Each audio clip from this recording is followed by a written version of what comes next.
Chapter ১৯১ unclear motives. একটা কৃত্রিম হ্রদ পার হওয়ার পর বাতাসের সাহায্যে চিলাঙ্গোস তার পিছু নেওয়া লোকগুলোকে ধোঁকা দিয়ে ফেলল। সে তার চারপাশটা ভালো করে জরিপ করে নিল। তার উদ্দেশ্য ছিল এমন একটা বিভ্রম তৈরি করা যেন সে টাস্ক নদীতে পালানোর জন্য কোনো খালে নেমে পড়েছে, আর তারপর ব্যাকল্যান্ড শহরের অর্থনৈতিক কেন্দ্র হিলস্টন বোরোর দিকে ঘুরে যাবে। ঠিক সেই মুহূর্তে তার দৃষ্টি হঠাৎ করেই ঝাপসা হয়ে গেল। সে দেখতে পেল অন্ধকারের ভেতর তার চারপাশের রঙগুলো যেন কেমন গাঢ় হয়ে উঠছে। সবুজ গাছগুলোকে আরও বেশি সবুজ লাগতে শুরু করল, আর সেগুলোর লাল ফলগুলোকে মনে হল আরও বেশি লাল। পানির ঘন কালো রঙটা যেন আরও বেশি অন্ধকার হয়ে গেল। সবকিছু দেখে মনে হচ্ছিল যেন কেউ পেস্টেল রং ছড়িয়ে দিয়েছে।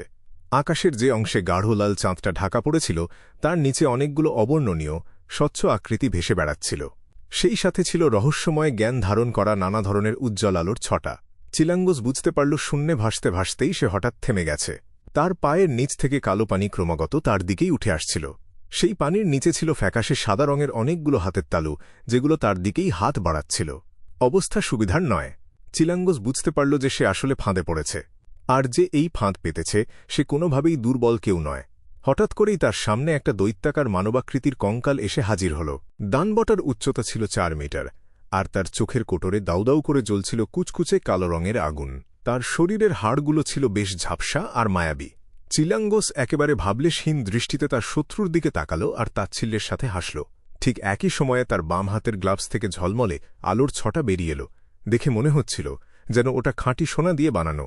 চিলাঙ্গোস একটু পেছনের দিকে হেলে তার দুই হাত দুই পাশে ছড়িয়ে দিল, যেন সে সূর্যকে বুকে জড়িয়ে ধরতে চাইছে। আকাশ থেকে এক ঝলক খাঁটি জ্বলন্ত আলোর ছটা নেমে এসে দৈত্যাকার কঙ্কালটাকে চারপাশ থেকে ঘিরে ধরল। পেস্টেল রঙের মতো সেই জগৎটা এর প্রভাবে কেঁপে উঠল, আর কালো পানির নিচে সেই ফ্যাকাশে হাতগুলো একে একে উবে যেতে শুরু করল। এটা ছিল প্রিস্ট অফ লাইটের বিয়ন্ডার ক্ষমতা। এটা ছিল সানের সিকোয়েন্স ৫ পাথওয়ের একটা বিয়ন্ডার ক্ষমতা। আনডেডদের জন্য এটাই ছিল সবচেয়ে বড় জম। আলোর সেই ঝলমলে স্তম্ভটা মিলিয়ে গেল, আর দৈত্যাকার কঙ্কালটার কালো আগুনও সাথে সাথে নিভে গেল। তারপর সেটা ধীরে ধীরে স্বচ্ছ হয়ে বাতাসে পুরোপুরি বিলীন হয়ে গেল। কিন্তু চিলাঙ্গোস প্রিস্ট অফ লাইটের ক্ষমতা ব্যবহার করে সেই পেস্টেল রঙের জগৎটাকে সরিয়ে দেওয়ার সুযোগ পাওয়ার আগেই তার মুখের ভাব হঠাৎ করেই কঠিন হয়ে গেল। সে দেখতে পেল তার বাঁদিকে আরও একটা দৈত্যাকার কঙ্কাল এসে হাজির হয়েছে। এটার উচ্চতাও ছিল ৪ মিটার। চোখের ভেতর জ্বলছিল কালো আগুন, একেবারে আগের দানবটার মতোই। ঠিক তার পরপরই একের পর একই রকম কঙ্কাল দানব চিলাঙ্গোসের চারপাশ ঘিরে হাজির হতে লাগল। ১, ২, ৩। দেখতে দেখতে সেখানে ১০০রও বেশি কঙ্কাল জমা হয়ে গেল। ১০০রও বেশি জোড়া জ্বলন্ত কালো চোখ একই সাথে তাদের লক্ষ্যের দিকে তাকাল। তার নিচে কালো পানির স্তর আরও উপরে উঠে এলো, প্রায় চিলাঙ্গোসের পা ছুঁই ছুঁই অবস্থা। ফ্যাকাশে সাদা হাতগুলো বাইরের দিকে প্রসারিত হল, ক্রমাগত চারদিকে হাতড়ে বেড়াচ্ছিল, যেন তারা জীবন বাঁচানোর জন্য কোনো খড়কুটো আঁকড়ে ধরার চেষ্টা করছে। চারদিকে ছড়িয়ে পড়ো আর ওর পিছু নাও। ওকে কোণঠাসা করার চেষ্টা করো, নির্দেশ দিল কার্ডিনাল স্নেক। সে একটা ছোটখাটো টাইফুন তৈরি করে শূন্যে ভেসে উঠল, আর চিলাঙ্গোস যেদিকে পালিয়েছে সেদিকে উড়ে যেতে লাগল। ডিউক নেগান এবং বাকিরা তাদের সামাজিক মর্যাদার কথা ভেবে ম্যান্ডেটেড পানিশার্সদের সাথে যোগ দিল না। এর বদলে তারা জানালা বা বারান্দায় দাঁড়িয়ে পুরো ব্যাপারটা দেখতে লাগল। ঠিক এই সময়েই সাধারণ অভিযাত্রা, যারা ভয় এদিক ওদিক ছুটোছুটি করছিল, তারা ধীরে ধীরে শান্ত হয়ে এল। অন্ধকার আর চারপাশের চেঁচামেচির কারণে আসলে ঠিক কি ঘটেছে সেটা তারা বুঝতে পারছিল না। তারা শুধু এটুকুই জানত যে ডিউক নেগান হয়তো কোনো গুপ্তঘাতকের হামলার শিকার হয়েছেন। আলজার উইলসন দাঁতে দাঁত চেপে ডিউক নেগানের বাড়ি থেকে দৌড়ে বেরিয়ে এলো। সে মিউনিসিপ্যাল বাগানের পথ ধরে হিলস্টন বোরোর দিকে ছুটতে লাগল। আশা যতই ক্ষীণ হোক না কেন, সে কোনোভাবেই এই সুযোগটা হাতছাড়া করতে রাজি ছিল না। হঠাৎ করেই বাতাসের সাথে ভেসে আসা একটা কণ্ঠস্বর সে শুনতে পেল, আর পিছু নেওয়ার দরকার নেই। আর পিছু নেওয়ার দরকার নেই? এটা তো কার্ডিনাল স্নেকের গলা। আলজার আর কয়েক পা দৌড়েই থমকে দাঁড়াল। সে অবাক হয়ে আকাশের দিকে তাকাল। সে দেখতে পেল কার্ডিনাল স্নেককে, যার পরনে ছিল অনেকগুলো ঝড়ের প্রতীক আঁকা একটা কালো পোশাক। সে জঙ্গল আর কৃত্রিম হ্রদটার উপরে ভেসে থেকে নিচের দিকে তাকিয়েছিল। আলজার ভ্রু কুঁচকে কোনো কারণ চিন্তা না করেই সোজা কার্ডিনালের দিকে ছুটে গেল। কাছাকাছি পৌঁছানোর পর সে আরও পরিষ্কারভাবে দেখার জন্য তার সিফেয়ারের ক্ষমতা ব্যবহার করল। ঈশ্বরের সেই স্পেলসিঙ্গারের মুখে কোনো ভাবান্তর ছিল না, কিন্তু তার দাঁড়ানোর ভঙ্গি দেখেই বোঝা যাচ্ছিল যে সে বেশ গম্ভীর। তার কালো টুপির নিচ থেকে উঁকি দেওয়া সাদা চুলগুলো বাতাসে উড়ছিল, যা তার কঠোর রূপালী চোখগুলোকে আরও বেশি স্পষ্ট করে তুলছিল। আলজার তার দৃষ্টি সরিয়ে নিল আর জঙ্গল থেকে দৌড়ে বেরিয়ে এল। হঠাৎ করেই তার চোখের সামনে গাঢ় লাল চাঁদের আলো প্রতিফলিত হওয়া শান্ত পুকুরটার দৃশ্য ভেসে উঠল। পুকুরের পাড়ের কাছেই লম্বা একটা অবয়ব পানিতে ভাসছিল। সেই অবয়বটার চোয়াল ছিল বেশ চওড়া, আর তার বাদামি চুলগুলো একটা পনিটেইল করে বাঁধা ছিল। তার গাঢ় সবুজ চোখ দুটো ছিল শীতল, কিন্তু একেবারে শূন্য। চিলাঙ্গোস, ভাইস অ্যাডমিরাল হারিকেন চিলাঙ্গোস। আলজার প্রথমে বেশ চমকে গেল, তারপর সে একই সাথে অবাক হল আর আনন্দও পেল। সে নিজের চোখকেই বিশ্বাস করতে পারছিল না, এমনকি তার এমনও মনে হচ্ছিল যে অন্ধকারের কারণে সে হয়তো কোনো ভুলভাল জিনিস দেখছে। সে কোনো প্রতিক্রিয়া দেখানোর আগেই হঠাৎ দেখতে পেল চিলাঙ্গোসের মুখটা খুব দ্রুত পচতে শুরু করেছে। সেখান থেকে হলদে সবুজ রঙের তরল বেরিয়ে আসছিল, আর তার শরীরের মাংস টুকরো টুকরো হয়ে খসে পড়ছিল। পট পট পট। চিলাঙ্গোসের মুখের জায়গায় শুধু একটা মাথার খুলি অবশিষ্ট রইল। তার শূন্য চোখের দুটো মণি কোটর থেকে সোজা হ্রদের ধারের মাটিতে খসে পড়ল। চিলাঙ্গোসের পুরো শরীরটা একেবারে ভেঙে টুকরো টুকরো হয়ে গেল। তার পচা মাংস আর সাদা হাড়ের ওপর তার পোশাকগুলো ছড়িয়ে পড়ল, যার ফলে ঝলমলে আলোর ছটাটা ঢাকা পড়ে গেল। ২০ সেকেন্ডেরও কম সময়ের মধ্যে 7 পাইরেট অ্যাডমিরালদের একজন, চিলাঙ্গোস, আলজারের চোখের সামনে অত্যন্ত রহস্যজনকভাবে মারা গেল। এই ভয়ঙ্কর দৃশ্যটা আলজারের মনের ভেতর গভীরভাবে গেঁথে গেল। তার মনে হতে লাগল সে কি কোনো ভয়ঙ্কর দুঃস্বপ্ন দেখছে। এসব কি হচ্ছিল? চিলাঙ্গোস কি সফলভাবে পালিয়ে যায়নি? সে এখানে এত সহজে, অথচ এত রহস্যজনকভাবে কিভাবে মারা গেল? সে এমন কিসের মুখোমুখি হয়েছিল যার কারণে এত অল্প সময়ের মধ্যে তাকে নিজের জীবন হারাতে হল? সে তো একজন সিকোয়েন্স 6, উইন্ড ব্লেস্ট আর ক্রিপিং হাঙ্গারের মালিক। কাজটা কে করল? চিলাঙ্গোসকে খুন করার পেছনের উদ্দেশ্যটা কি ছিল? আলজারের মাথায় যখন এমন অগণিত প্রশ্ন ঘুরপাক খাচ্ছিল, ঠিক তখনই সে ঈশ্বরের স্পেলসিঙ্গার স্নেকের গম্ভীর কণ্ঠস্বর শুনতে পেল। তুমি কি এই তথ্যটা অন্য কাউকেও দিয়েছিলে? এমন আর কেউ কি আছে যে এই তথ্যটা সম্পর্কে জানে? আলজার দ্রুত নিজেকে শান্ত করল। সে চিলাঙ্গোসের দেহাবশেষের দিকে একবার তাকাল আর আগে থেকেই গুছিয়ে রাখা একটা ব্যাখ্যা দিল। আমি এই তথ্যটা জানতে পারার সাথে সাথেই আপনাকে জানিয়েছিলাম। সে মনে মনে বিরক্ত না হয়ে পারল না। স্নেক যদি টাস্ক নদীর ধারে হাঁটতে না যেত, যার কারণে তাকে খুঁজতে গিয়ে আমার এতটা সময় নষ্ট হল, তাহলে চিলাঙ্গোস হয়তো ডিউক নেগানের বাড়ি থেকে পালাতেই পারত না। অবশ্যই সে একজন হাই সিকোয়েন্স বিয়ান্ডারের সামনে এই কথাগুলো বলার সাহস পেল না।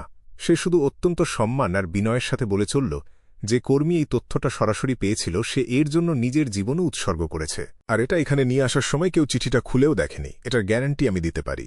কিন্তু এই তথ্যের মূল উৎস থেকে কোনো কিছু ফাঁস হয়েছিল কি না, সেটা আমি নিশ্চিত করে বলতে পারব না। যেহেতু আমরা এটা জানতে পেরেছি, অন্যরাও হয়তো জানতে পেরেছে। কথা বলার ফাঁকেই আলজার মনে মনে কিছু ধারণা সাজাতে লাগল যে আসলে কে ভাইস অ্যাডমিরাল হারিকেন চিলাঙ্গোসকে খুন করতে পারে। যে ব্যক্তি বা সংগঠন চিলাঙ্গোসকে ডিউক নেগানকে খুন করার দায়িত্ব দিয়েছিল তারা। যেহেতু চিলাঙ্গোস সফলভাবে পালিয়ে গিয়েছিল, আর কোনো তথ্য ফাঁস হওয়ারও কোনো ঝুঁকি ছিল না, তাই তাকে খুন করার তো কোনো দরকারই ছিল না। আমি হলে চিলাঙ্গোসকে আপাতত লুকিয়ে থাকতে বলতাম। আর যখন সবাই নিশ্চিত হতো যে সে ব্যাকল্যান্ড ছেড়ে চলে গেছে, তখন তাকে দিয়ে নতুন করে আরেকবার গুপ্ত হত্যার চেষ্টা করাতাম। তাছাড়া চিলাঙ্গোস শুধু নিজেকেই বিশ্বাস করে, তাই সে তার গুপ্ত হত্যার পরিকল্পনার কথা অন্য কাউকেই বলবে না। ডিউক নেগান সেপ্টেম্বরে তার বিল প্রস্তাব করার প্রস্তুতির জন্য আজকাল বেশ কিছু সভার আয়োজন করছেন, তাই সুযোগের কোনো অভাব নেই। চিলাঙ্গোস নিজে ছাড়া আর কেউই সঠিকভাবে অনুমান করতে পারবে না যে সে ঠিক কখন হামলা করবে, যদি না সেই ব্যক্তি একজন প্রফেট হয়ে থাকে। কিন্তু সেটার সম্ভাবনা একেবারেই নেই বললেই চলে। অন্য কোনো দল অসম্ভব। মিস জাস্টিস সমস্যাটা খেয়াল করার সাথে সাথেই মিস্টার ফুলের কাছে প্রার্থনা করেছিলেন যাতে তিনি তথ্যটা সবার কাছে পৌঁছে দেন। একই সময় অন্য কোনো সংগঠনের পক্ষে এই তথ্যটা পাওয়া কোনোভাবেই সম্ভব নয়। মিস্টার ফুল, আলজারের মাথায় একটা সম্ভাবনার কথা আসতেই সে চমকে উঠল। যে হামলা করেছে সে আসলে মিস্টার ফুলের একজন ব্লেস্ট। সে ঘটনাক্রমে ব্যাকল্যান্ডেই ছিল আর তাই সাহায্য করার জন্য হাত বাড়িয়ে দিয়েছে। আলজার যত বেশি বিষয়টা নিয়ে ভাবতে লাগল, তার কাছে ততই মনে হল যে এই অনুমানটাই হয়তো সত্যি। একমাত্র ট্যাট ক্লাবের সদস্য এবং তাদের অধীনস্থ লোকেরাই হয়তো সঠিক সময়ে তথ্যটা পেতে পারত। শুধুমাত্র দো ফুলের ব্লেস্টের সাহায্যেই পুরো ব্যাপারটাকে এত রহস্যময় আর উদ্দেশ্যহীন বলে মনে করানো সম্ভব।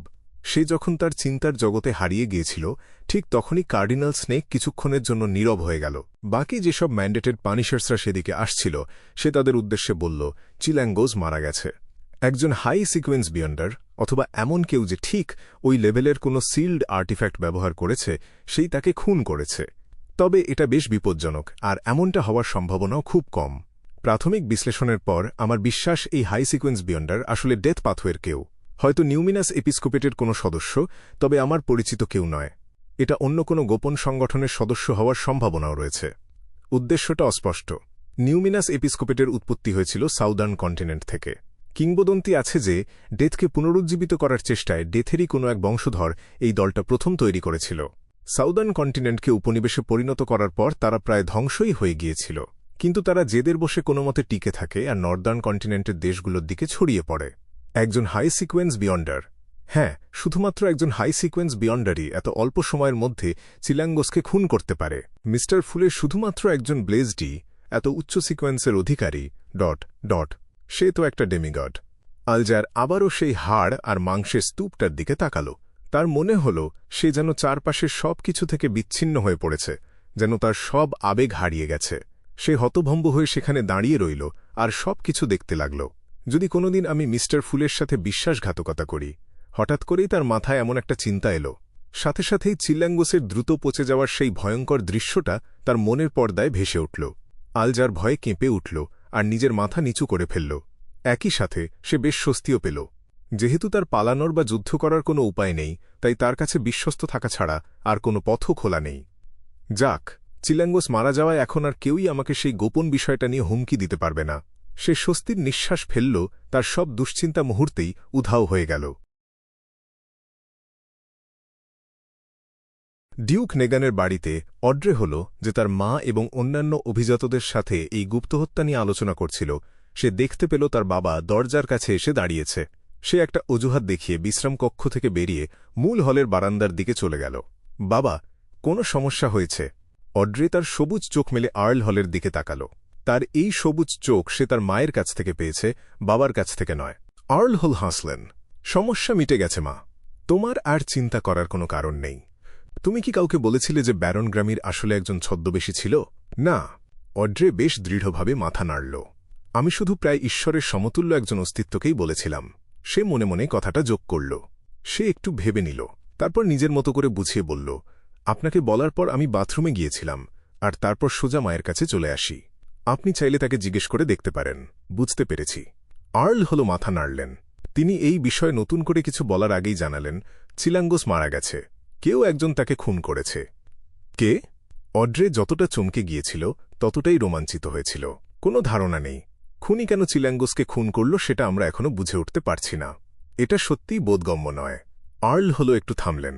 হয়তো এটা কোনো একজন ব্যক্তি বা কোনো সংগঠন, বেশ গোপন আর শক্তিশালী একটা সংগঠন। অস্পষ্ট উদ্দেশ্য, একটা গোপন শক্তিশালী সংগঠন। এটা কি মিস্টার ফুলের কোনো ব্লেজড হতে পারে? এটা হয়তো আমাদের ট্যাট ক্লাবই হবে। অড্রের মনের ভেতর হঠাৎ করেই একটা সত্যের আলো জ্বলে উঠল।